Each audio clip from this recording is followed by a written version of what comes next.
lovelies, I hope you're having a beautiful day. Today we are in the iconic Covent Garden neighborhood in the West End. There are so many things to do here. You may know it for West End theater, the markets, the piazza, the street performers. There's so much, but I'm going to take you on my type of day at Covent Garden, which includes lots of hidden gems, lots of little streets, lots of little coffee shops, lots of little bits. So let's go explore.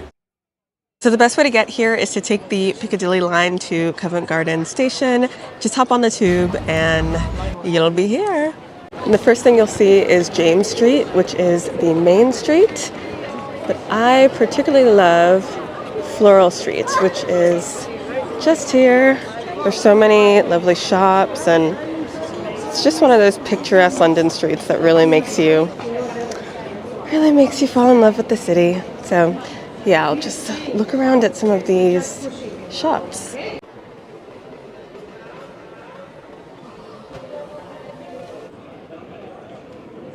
There's Langley Court right off of Floral Street, and more shops. There's so many amazing boutique shops here. There's also a coffee shop at the end of this street called the Chestnut Bakery. I've been meaning to try for a while. It's one of those that is like super aesthetic on the outside, but you don't know how the coffee will be based on the aesthetic. So let's see. Love the flowers. Ah, it's so pretty. Okay, let's see if it's actually good.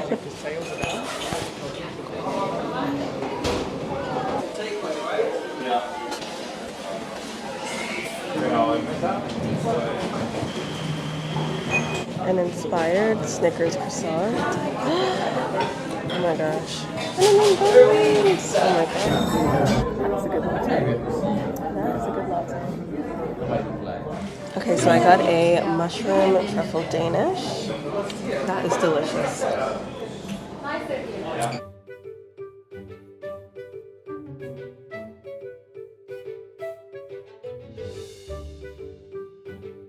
Okay, I was not expecting that place to be as good as it was, but it was delicious. Chestnut Bakery, add it on your list. It's at the end of the beautiful Floral Street. And so now we will go explore a bit of Floral Court, Henrietta Street. Yeah, we got a lot to cover. Down you've got Rose Street.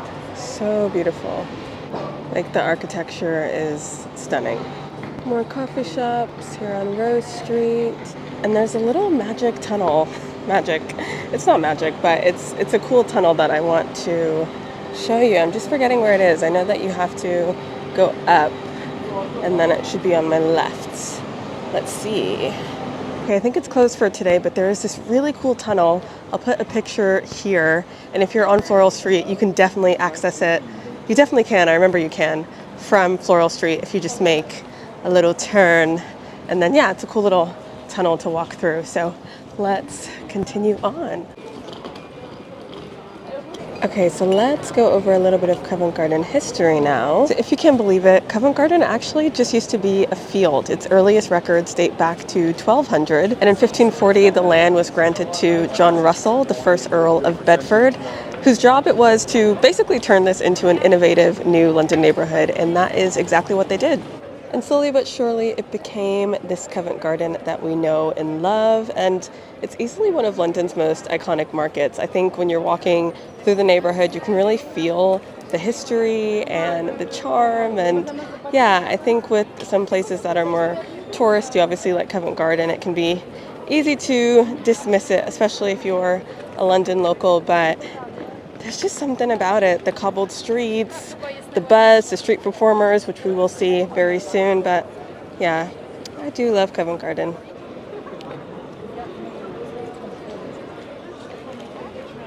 Okay, so now we're going to go into Apple Market. This is home to the world famous fruit and vegetable market, and nowadays it is where local traders sell their handmade goods, local gifts. It's a really good place to just get little bits and bobs, especially if you're looking for a really unique gift from your London trip. It's worth the visit. And very busy in summer. This is a 2 p.m. on a Monday.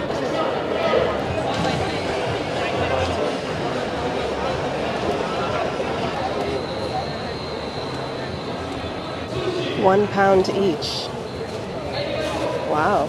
Around Apple Market, you'll also find all these shops lined across. So we've got a Godiva, we've got a bunch of clothing shops, just like all around here.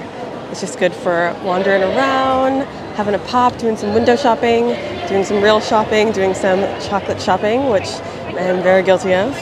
If you are in the mood for some tea shopping, Witter is super good, and I hope I am pronouncing it correctly. Their tea is great, and they do these free samples right there. They have one in Gatwick Airport, and me and my partner literally just went to the Witters and had too many samples to share on here, but we had a lot of samples, and their samples are really good. So if you're in Covent Garden or just anywhere in London, they're all around, go to Witters. Yeah, if you love chocolate, this is a very good place to be.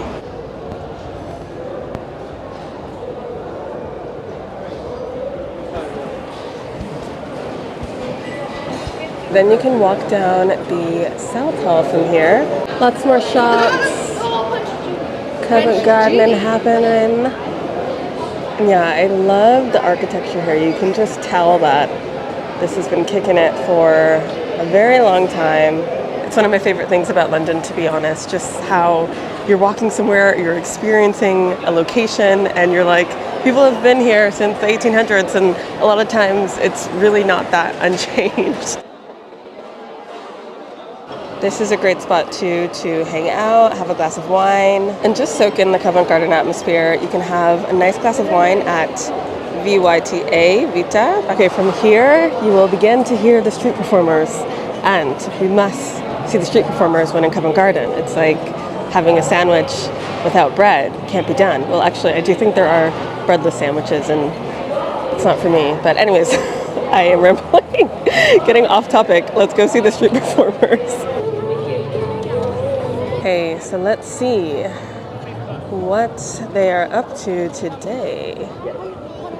Now, what's interesting is the process for being a street performer in Covent Garden is actually very high stakes. Like, you have to audition and everything. It's a proper thing. Okay, let's see. Step 1, I climb up.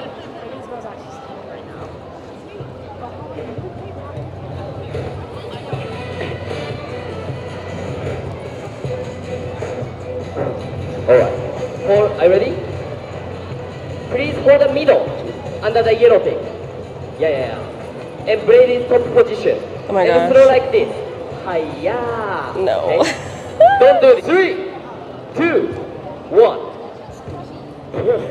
Nice, number 2. 3, 2, 1. Perfect. Last time. 3, 2, 1. Make some noise. No! Woo! Thank you, Paul. Thank you very much. All right, guys. 2, 1. Come on, make some noise. Woo! No. Come on. Thank you for watching our show. Thank you. So if you enjoy a show in Covent Garden, you can always give a few pounds. Even a pound or two makes a huge difference. They really appreciate it. I feel so bad when street performers finish and there's like a crowd of 200 people and like no one gives anything. Just a nice thing to do if you have an extra pound or two on you. And I think they also accept card now, which is super smart of them. So yeah, that is the street performers in the Piazza. They also perform on James Street. I feel like that is more singers, and then in the main Piazza is where you'll find the crazy juggling and all that stuff. Obviously that is a great place to get nice views over the Piazza, but there's also lots of alfresco restaurants just dotted around, and they're really great places to take in the neighborhood. So I'll show you one of my favorite streets to soak in Covent Garden alfresco style. So this is the beautiful Henrietta Street. It is one of my favorite, probably top 2. I love Floral Street as well, but this is one of my favorite streets in Covent Garden, and I will show you why. First off, so many good restaurants. Noto here does a really good lunch deal. It's really good for London. 1950, starter, pasta, dessert. I've heard good things about Din Tai Fung too on this street, and you'll have the Ivy right there too, which is quite good. But yeah, Henrietta Street is just a people street in every sense of the word. It's very quiet because it's a Monday, which is good. But usually, like, this bit is just buzzing with people. So many alfresco spots to have a drink and a chat. Even solo, if you just bring a book and just enjoy the atmosphere. Super lovely.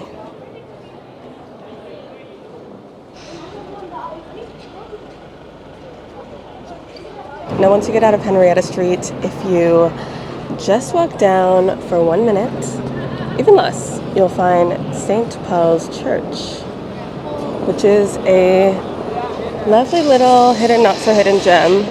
It's just a beautiful churchyard.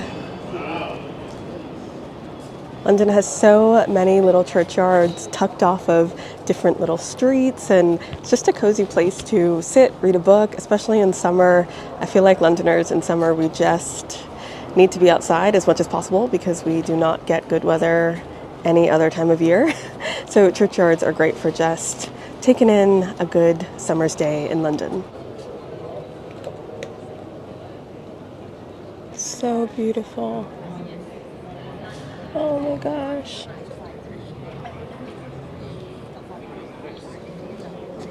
So there's a beautiful rose garden, little space you can chill, hang out, and enjoy the flowers.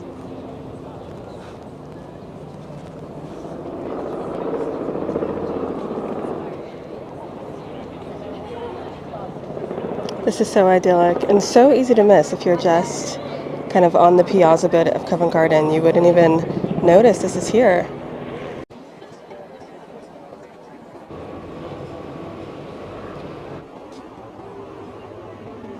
That was a great pit stop. Literally the kind of place you could just take a book, read for hours, enjoy the sun when there is sun.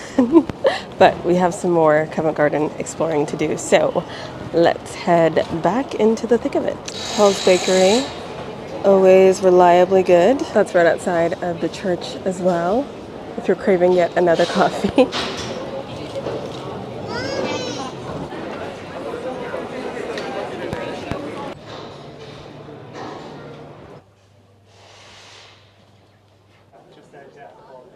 I'm trying to get back into fiction, so let me know if you have any fiction books you would recommend. I'm such a huge nonfiction person and want to stop.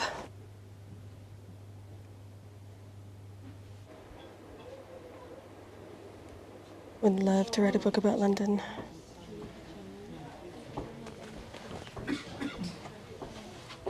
All the London books.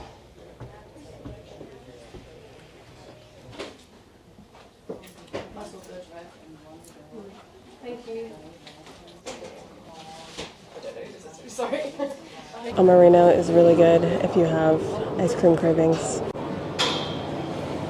So King Street as well has a lot of the same vibes as Henrietta Street, but there's a little secret bit that you can go in that I quite enjoy. I shall show you now. So if you're here on King Street, just turn left and you're in Floral Court. There's some nice restaurants, Petersham Nursery, really good Italian food. Yeah, it's just this little beautiful corner of Covent Garden. La Gossia is the name of the restaurant there.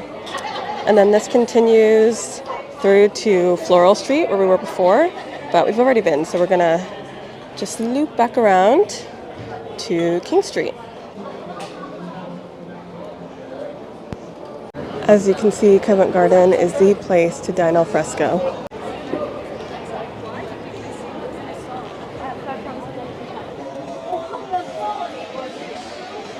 You'll also find this map kind of dotted around the neighborhood, which is really helpful if you're looking for a specific shop. So there's been times that I've come to Covent Garden and I'm like, okay, right, I need to find this shop, I want to get this thing, and so it's a really good directory here for all the bits.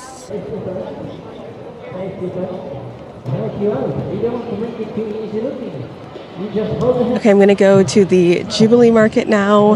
There's so many little markets within Covent Garden, which is one of the Definitely one of the unique selling points of the neighborhood. So it's a little antiques market. They sell food, crafts, handmade goods, all the things. So gonna go check that out.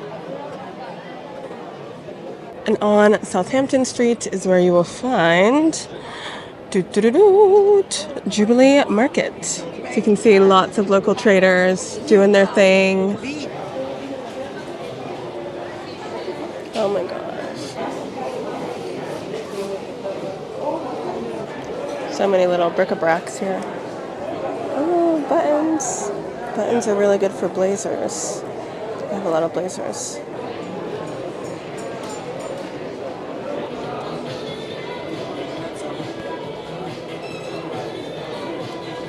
Okay, from looking around, I will say Jubilee Market, great for handmade jewelry. And you can tell it's all local traders. It's really, I don't know, I'm just imagining it in the 1800s and when it started and, being this bustling market. And I think a lot of that spirit is still alive today. And I feel like with touristy places in London, sometimes it's like, oh, it's touristy, it's overrated. But Covent Garden, I don't know. I can genuinely see why so many people come here because it is really, really cool. So especially if you want handmade jewelry, Jubilee Market is fantastic. And so many alfresco dining opportunities. Literally when it's warm, dine al fresco.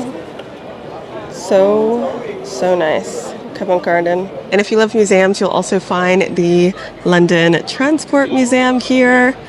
London, arguably, has some of the best transport in the world. At least has a lot of history of having the best transport in the world. If you know what's going on with the UK and strikes and trains not working all the time, that's why I was like, is it still the best transport in the world? But anyways, really cool little quirky museum if you just want to learn a bit more about the history. There is also the film museum here as well. So yeah, lots of little museums, especially if the weather is not good in Covent Garden. It's a good place to dip into before going into all the shops and the markets, which can cover you in the rain, which is good.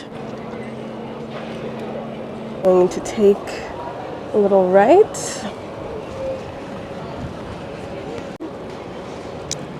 Boom, boom, boom. Drum roll, please. And we've made it. The Royal Opera House. Tell me that is not the most beautiful building you have ever seen. It's so grand. But you do not just have to enjoy the beauty from the outside because you can go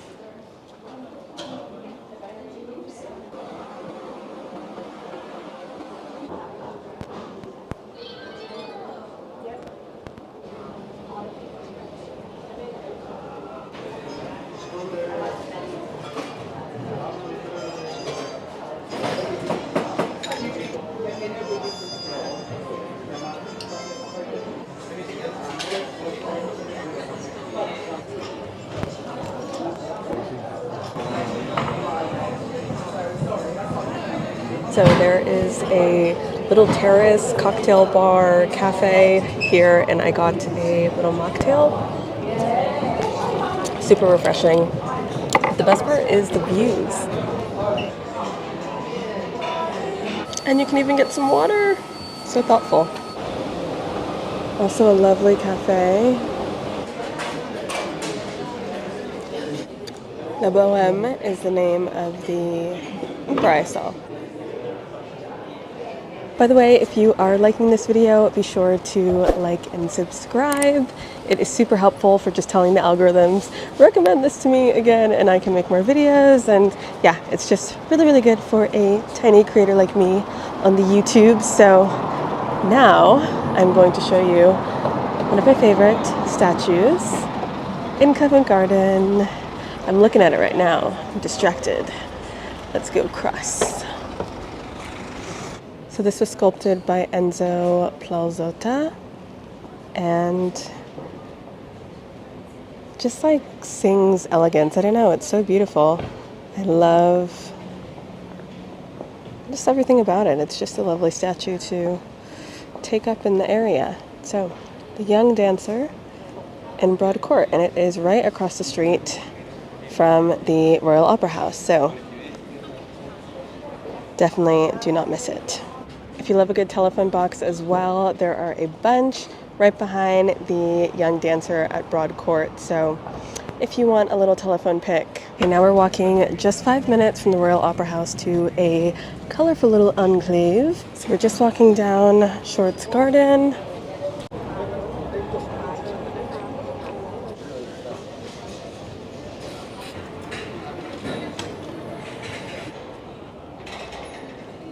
So close. And we are here. So we just turn in.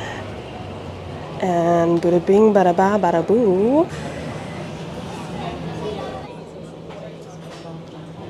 The most colorful corner of London you ever did see.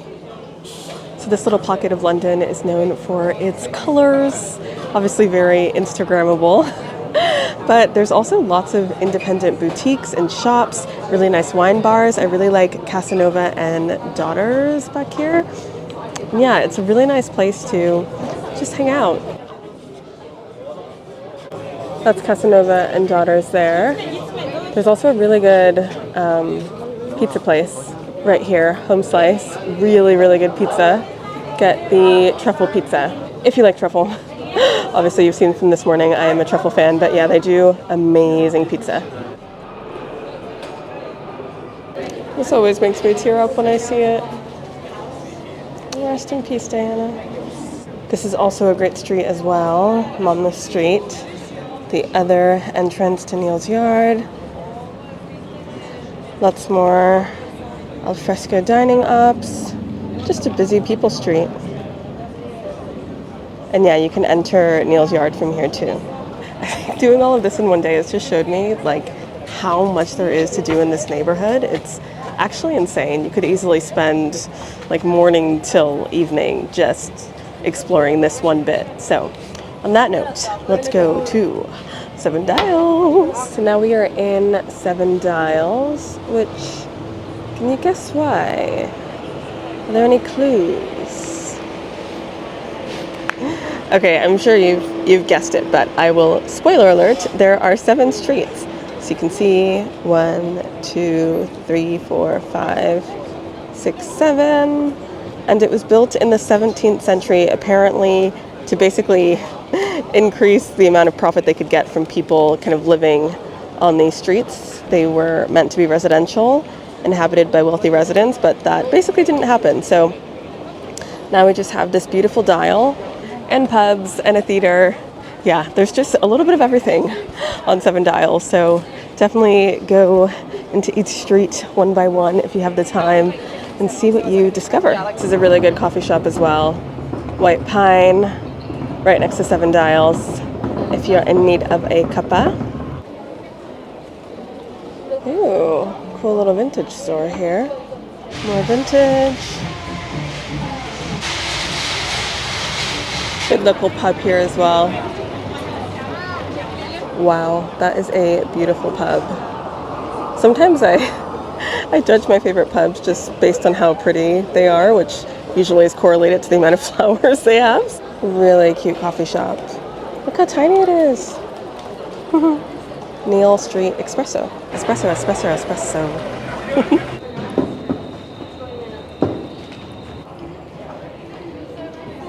So if your day in Covent Garden is coming to an end, or you just want to grab some food before getting back to exploring, because there's so much to see here, Seven Dials Market, really, really good. Food from around the world, just anything you want, they'll have it. It's super big, super nice, so we'll pop inside, see what they got, and then our day in Covent Garden is slowly coming to an end. I've enjoyed it so much. I've loved showing you around, spending this day with you. Okay, let's go inside the market. Look at those cookies. Oh my gosh. Yeah, dessert-wise, you are covered. I am such a sweet tooth, so my eyes are automatically going to the dessert. We've got Cuban sandwiches, dumplings. Don't know what that is. What is that? Wheel Cake Island. Oh, Japanese like treats. Indian. And then there's a whole section in here as well.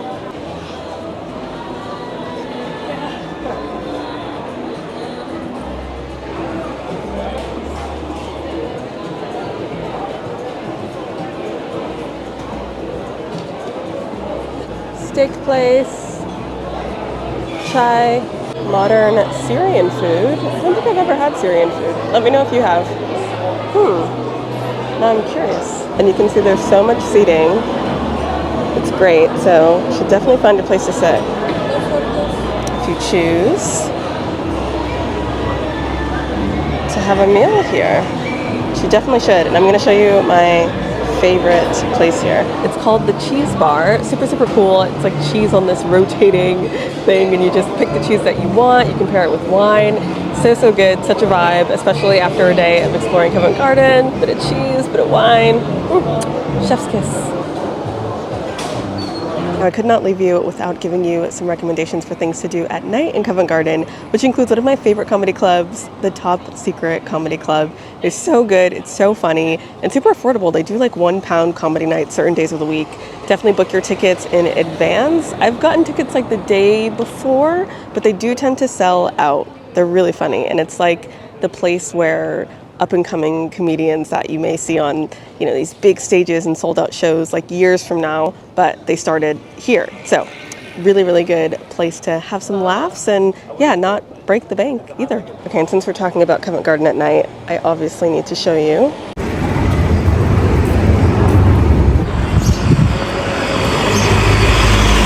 West End, which is all around this area, so there's not really a specific street, but this one is one of my favorites, the Theatre Royal, Drury Lane. It's the world's oldest theatre, if I am correct. I did a tour there once and it was amazing. It's really, really cool. There are a lot of cool shows in the West End. I've seen Tina, I've seen, Six. Six was really good.